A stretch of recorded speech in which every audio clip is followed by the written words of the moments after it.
So now we're getting to the ones where I really just want to like gush about them. I was so happy because I was like, who would throw away this book? Holy fuck, I love horror. Oh my god, I was like, I don't want it to finish. I just want to live between these pages forever. Hello, my name is Jay and welcome back to my channel. Video has been a long time coming. I'm going to be telling you about my top 10 books that I read in 2020. I know a lot of you love my rant reviews and me being rude about books, but I don't think there's going to be too much of that today because everything is just going to be me gushing and talking about how much I love these books, and hopefully that's good enough. I read, I think, 100 and something books this year. I think it was about 105 books. And I went through a reading slump like everyone else. That wasn't really a reading slump. Instead, I just read Agatha Christie books like every single day. So I just couldn't handle anything else other than just like a simple mystery that I knew would have a good ending. So I stayed with my Agatha Christie books. And I have included one Agatha Christie book in this list, but I will make a separate video about Agatha Christie and a guide to Agatha Christie if you're interested. I read 40 Agatha Christie books last year, 45. So because of that, I only actually read 60 books that weren't Agatha Christie. So I actually didn't have too much to choose from, and I found compiling this list kind of difficult. I haven't actually heard anyone talk about some of these books on BookTube before. I might just not be watching the right people, but hopefully you can come away from this video with a couple of recommendations that you've never heard of. So let's get started. This book actually snuck in there. I started reading this in December 2019 and then finished in January 2020, so I'm including it, and that is The 7 Deaths of Evelyn Hardcastle. I know in some countries this is The 7.5 Deaths of Evelyn Hardcastle. I loved this book. It is so amazing. It's so fun. This book, I think, is much better experience without reading the synopsis of it. However, I will give you a small blurb of this.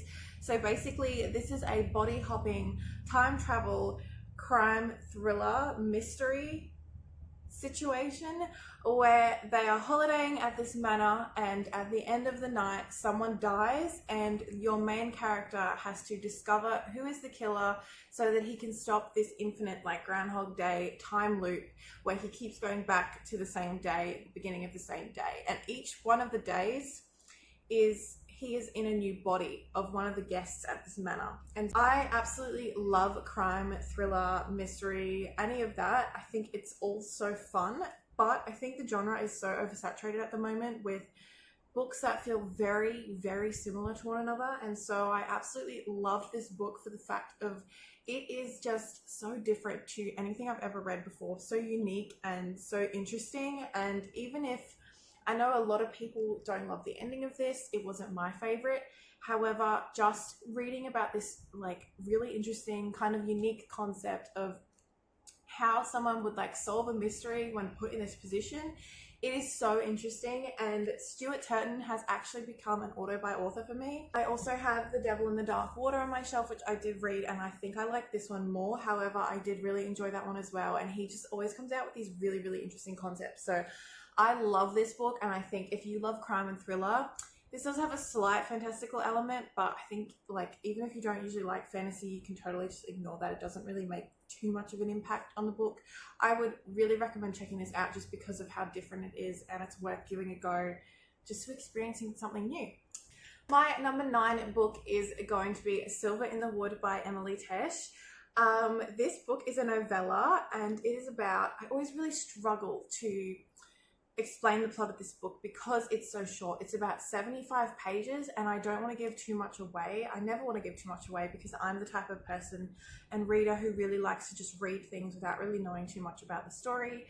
But this is a fantasy novella that centers around 2 men, one who has just moved into this house that borders on the edge of the Green Hollow Wood, and a man who lives inside this wood in this little hut, and he's lived there for a very long time, longer than is what is actually humanly possible. There's a lot of fantastical elements in this, a lot of nature descriptions. It's written in this beautiful lush prose.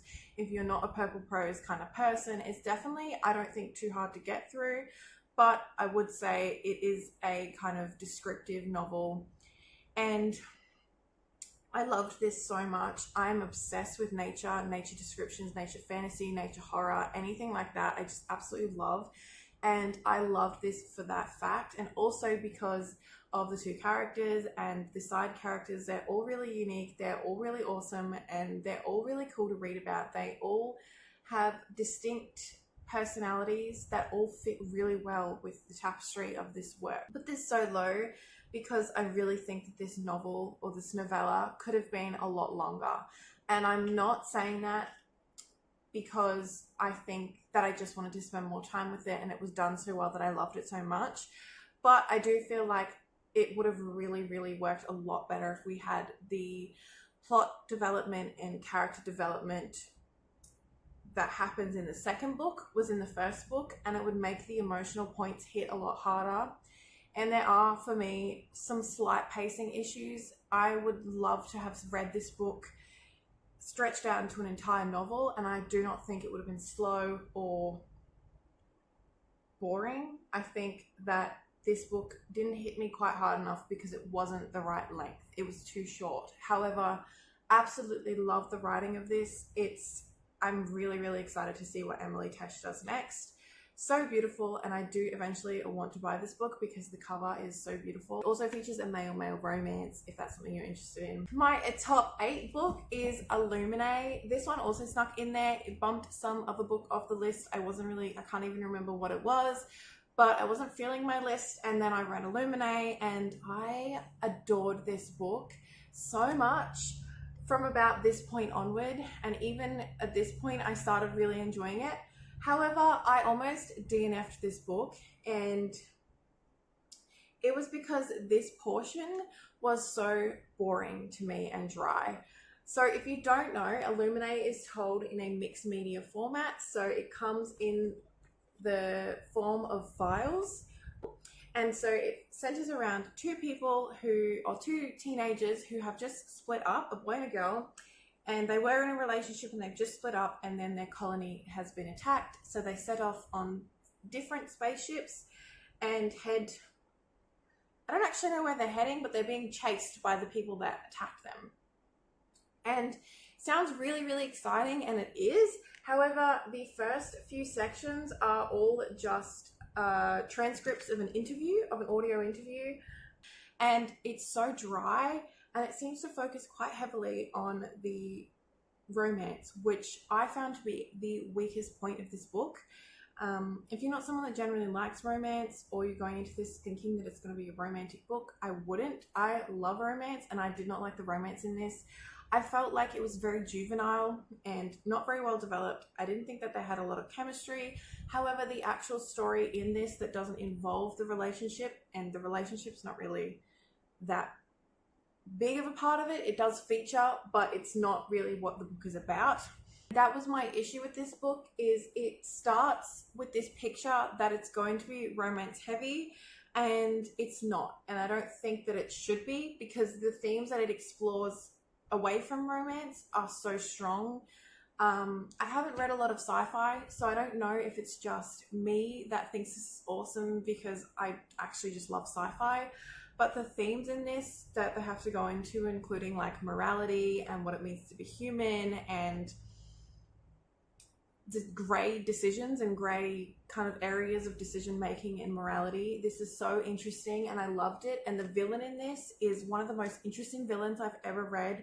So beautiful to read about and wonderful. So I loved this one for that. And of course, even though it's quite thick, because it's a mixed media format, and I've heard other people say this as well, it's quite a quick read. So I read this in 24 hours. It will be in an upcoming vlog where I read Books and Lala's favorite books, and I just loved this one. So it is really fun, and I'm so excited to get to the rest of the series. I haven't read it yet, but I've heard Gemina. I think it's Gemina, but I always thought it was Gemina or Gemini.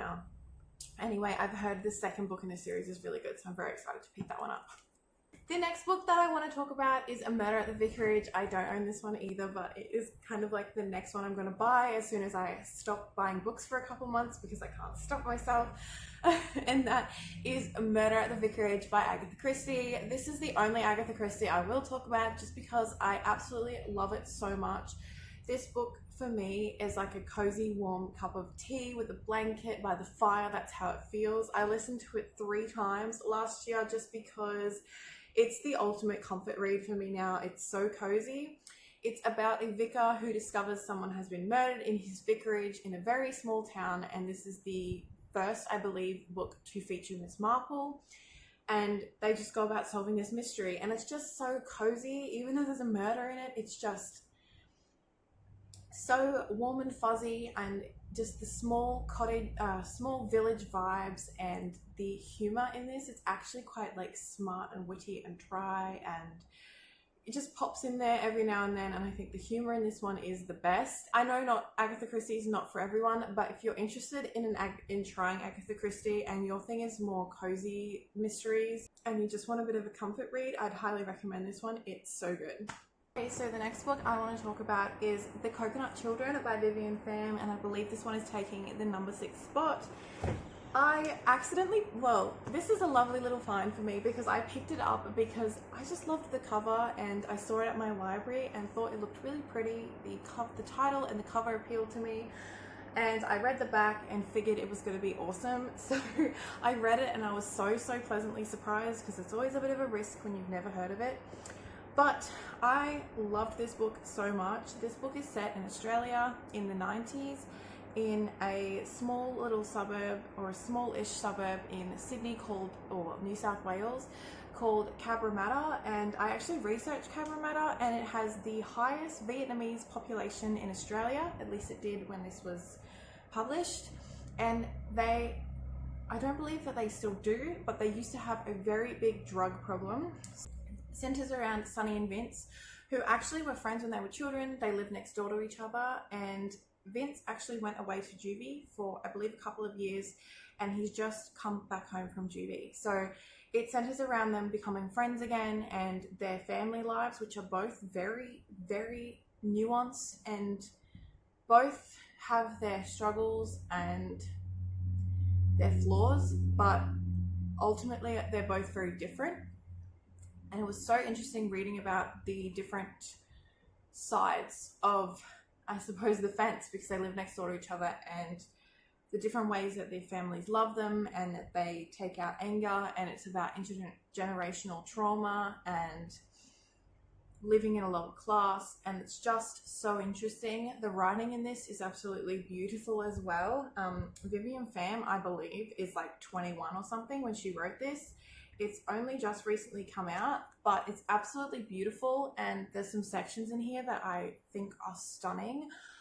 And this is a really great example of a writer describing things in the way that that person would see them based on their upbringing and their culture, and I really enjoyed reading about it. So there's one section that I will never forget, and it's about when Vince meets his little sister for the first time, because she was born when he was in juvie. And I want to read it to you because it's so pretty. And when he looked into it, there she was, wisps of hair matted against her cheeks, wearing the same secretly itchy, passed-down pajamas that had once belonged to him. Her brows were already darker than the night. So much of her was his. She stared up at him, curious. Her eyes looked as liquid as soft-boiled eggs, as black and bejeweled as the belly of papaya, as mysterious as the swelled cups from which fortunes are read. Vince felt himself swimming among the tea leaves. What kind of future could those eyes tell? I will never forget the passage. I think it's so beautiful, and the whole book is so poignant and well described. And Vince, in the beginning, is kind of labelled as this bad boy character, and Sunny is labelled as this good girl character, but there's so much more nuance, and they're so well developed as characters, and they're teenagers, so I think they're about 15, 16, but just they're written in a way that isn't just like an adult writing teenagers. They're just written as people, and it's so well done and absolutely stunning, and I love this book. I actually found it as a thrift store as well, like pretty much brand new, and I was so happy because I was like, who would throw away this book? But now I get to keep it forever, and I'm so happy. So loved this one so much.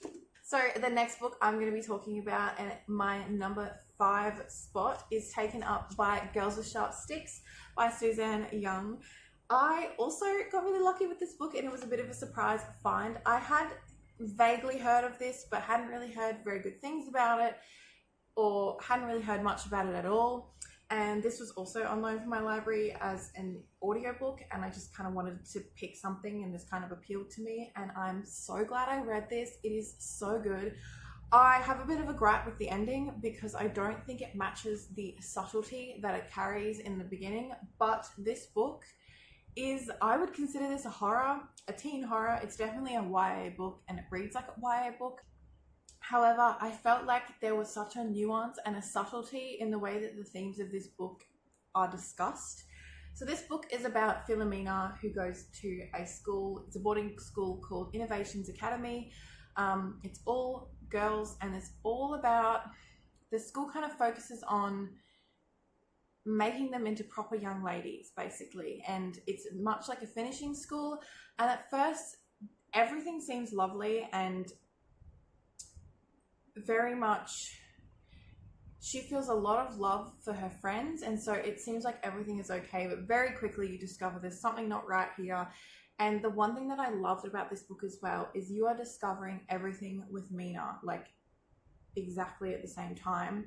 There is no feeling of, oh my god, hurry up and work it out, or I hate when you feel like you're ahead of a character and they're taking forever to work it out, or you feel like things are moving too quickly for you to keep up. I felt like this was really well done in that aspect, and you discover things with her. I honestly got scared in some parts of this. I don't know if it was just because I'm sensitive to some things, but this freaked me out, and it has this feeling of like this ominous closing in, loneliness, fear, helplessness, and then her overcoming that. It talks about feminism, and this has a really, really awesome friendship group in it. It's a really interesting look at being almost codependent on your friends and loving them so much, and really being like self-sacrificing for your friends and caring for people. There's also barely a romance in here. There's a guy that's interested in her, but she cares more about her friends, and I just love that. It's so refreshing. So I loved this. It's also a really quick read, and I think it's really well written, and some of the themes that it discusses, like there's some areas where I wish it had a bit more subtlety, but there's some areas where I'm like, wow, like what a clever way to write that and depict that issue that we're currently in our society in such a subtle way. I keep saying subtle, but I was surprised because there's a lot of YA books about this sort of topic and feminism and being a woman that kind of hit you over the head with it, and this is definitely not one of them. So I really, really enjoyed this, and it still sticks with me. It had this like haunting quality that I just can't forget. So that's why it's so high up, and I'm so glad I bought this. Also, this cover is really nice, so I wish I saw more people talking about this book. I think it's worthy of praise. The next book that I read this year was A Court of Mist and Fury. I am so glad I read this book. I read ACOTAR, I think at the start of the year, and didn't really like it. I mean, I liked it, but I just thought like, yeah, that was fine, whatever. And I think I gave it 4 stars, thought it was good, but it felt to me like the story had wrapped up in a way where I was like, I don't really want to read anymore. I don't care that much about Tamlin, etc., etc. And then I figured out that, well, I heard everywhere that this one was way better, and I initially didn't want to read the next one because I am so used to the second book being like worse than the first. But then I heard this one was way better, so I gave it a go, and oh my god, I'm so glad that I did. I'm really excited to reread these because I got through them so quickly just wanting to know what the hell was going to happen. So I think I definitely missed things. I've now read the whole series, but this one, I think ACOTAR is my favorite. However, this is like a comfort book for me, and I experienced with this that feeling of not wanting to get to the end because I just wanted to enjoy everything that was happening, and that rarely happens for me. I'm such a, like, I really like finishing books and moving on to the next one and seeing how things end, and I'm a really big like ending person, but this book, oh my god, I was like, I don't want it to finish. I just want to live between these pages forever. I know a lot of people talk about this, and I'm sure you know what it's about. If you don't, there's someone that can describe it better than me. But I do think that the series doesn't deserve the absolute hate that it gets. There's things that are way worse written out there. I do not think that this is like on par with, you know, Lord of the Rings or anything, but this is a good time, and it's not that badly written. I mean, having flashbacks to A Curse So Dark and Lonely like right now, but we won't talk about that. The next book that I read that I absolutely loved is Midnight Sun. I'm not going to talk too much about this either because I've seen so much hate for this book on the internet, but I don't really know why. I'm a little confused on it just because this is clearly fan service, fully fan service. Anyone that is reading this that is not already like a diehard fan for Twilight, there is no point in you reading this. It never ever was marketed as being a new story. It is just Twilight from Edward's perspective. So if you didn't love Twilight, you're not going to love this. But I love Twilight. It's just so dear to my heart. I read it when I was so young and I've never stopped enjoying it. I'm sure there's flaws in the series that I just can't see because of my nostalgia for it. But I loved every minute of this, and I kind of want to do a Twilight reread now where I just read this instead of Twilight and then the rest of the series. If anyone would be interested in joining me, I would love to do that. But I adored this. It is too long, and I do agree. And about this point, I was like, oh my god, wrap it up. This book is probably the longest book I read this year, I'm pretty sure. 750 pages. It's a little ridiculous. It probably didn't need to be this long. However, I still really enjoyed it, and because of his mind reading and us getting to see his family during this time, I found it really interesting. Yeah, I won't go too much more into it because I know a lot of people didn't like this. However, I loved this, and it was just my dreams come true. I remember when this was leaked, the first few chapters, and I was so excited to read it, and then it never came out. So when it finally did, I was like, oh my god, it's happening. So it was like a great experience for me to read this year, and I'm so excited to reread it. And number 2 spot is taken by Wilder Girls. I also read this for an upcoming vlog, and oh my god, I'm so happy that I did. It is, oh, it's so good. So I could literally gush about this book forever. I did not expect this to have this beautiful writing. It's very, I don't know how you would explain this, but it's definitely a style of writing, and I don't think it would work for everyone. However, it's written so well. Loved it so much. This is also another one where there's a strong female friendship, and the love for each other is so beautiful. There's a sapphic element to it, and it switches between 2 different girls' perspectives as they are stuck on this island going through I suppose they're quarantined because of a pandemic, but it's not a pandemic, it's just them on the island that's sick, from my understanding. And it's a lot of body horror. It's definitely a horror. It's scary. It's gross. It's more gross than scary, but it has this creepy, chilling feeling. And this is the book that made me realize, holy fuck, I love horror. The nature descriptions in this, as I said before, I love nature descriptions.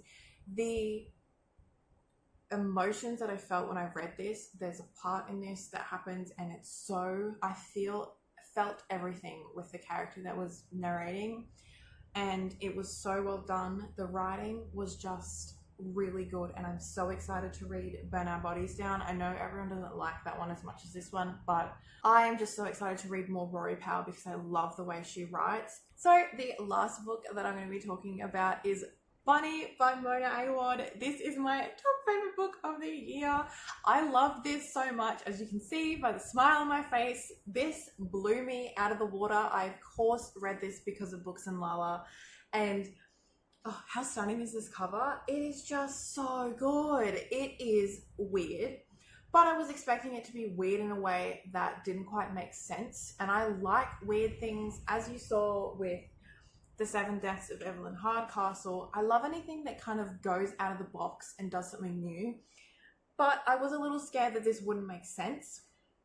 However, this follows a narrative structure and hits climactic points, and then like has foreshadowing that is then followed up at the end, and things come full circle. And it is so hard to explain. This is a dark academia, occult, horror,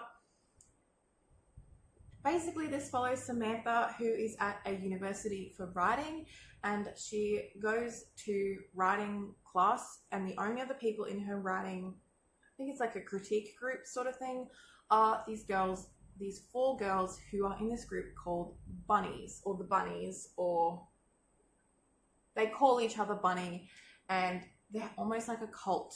And she kind of gets sucked into this world, and it's following her journey in being in a school and being sucked into it and them, and it's batshit crazy in the best possible way, and it's just got so much darkness and so much weirdness, but it hits, like I said, all those narrative points in such a good way. I absolutely love this book, and it's so worth the read of you just trying it, because it's definitely one of the most original things you'll read. This book is so well done, and it definitely wraps up in the way that you want it to, and it just is so good. I would love to know what people think of this book. So that is my top pick of the year, and I will cherish this forever and think about it always. So thank you so much for watching. Please tell me below what some of your favorite books are from the year, and let's just gush together about amazing things. Have you read any of these? And I would love to see you here next time. So bye.